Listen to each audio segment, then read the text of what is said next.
because her father-in-law refused to give Lucy any share of the family property. Lucy stormed straight to the hospital the very next second and canceled the $8 million in medical bills she had just paid for him. At the New Year's Eve dinner, the room was decked out with festive decorations. The whole family sat around the table, celebrating the old man's successful battle against cancer and his smooth discharge from the hospital. The first and second daughters-in-law each toasted their father-in-law. Their words were sweeter than honey, making the old man beam with joy. Soon it was the third daughter-in-law Lucy's turn to offer a toast. Lucy told him to focus on resting and getting better, and that she had already paid all $8 million in treatment costs at the hospital. She was sure his cancer would be cured soon, but those words made the old man's face turn sour. He thought bringing up cancer during the new year was incredibly bad luck.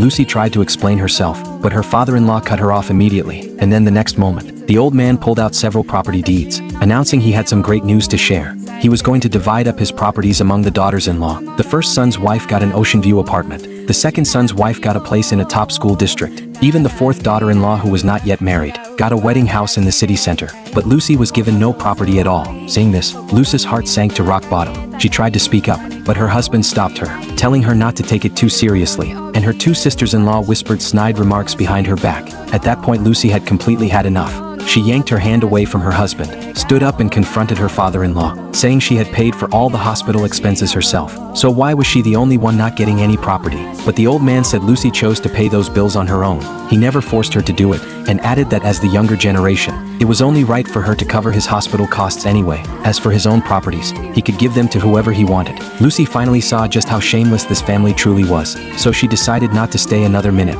After Lucy left, the family kept gossiping about her behind her back, and her husband just smiled and went along with it. He thought Lucy was just throwing a little tantrum, and that she would calm down soon. Then he stormed after her in anger, and scolded her for treating her father-in-law that way. Looking at her husband right then, Lucy felt like she was staring at a stranger. That $8 million in medical bills she had raised by selling the only property her parents left her, just to scrape the money together. But her husband showed zero concern. He never once considered things from Lucy's point of view. And that was when Lucy finally gave up all hope. Early the next morning, Lucy went straight to the hospital and demanded that the nurses stop all of her father-in-law's treatment immediately. The nurse warned her repeatedly that once treatment stopped, her father-in-law's condition would deteriorate fast, and the $2 million already spent would be for nothing. But Lucy did not hesitate for a second. She signed the termination form without a moment's pause. Meanwhile, the old man and his daughters-in-law were still cursing Lucy out, calling her a vicious woman. Then suddenly a phone call from the hospital sent the entire family into complete chaos. Comment, like, and subscribe to unlock what happens next.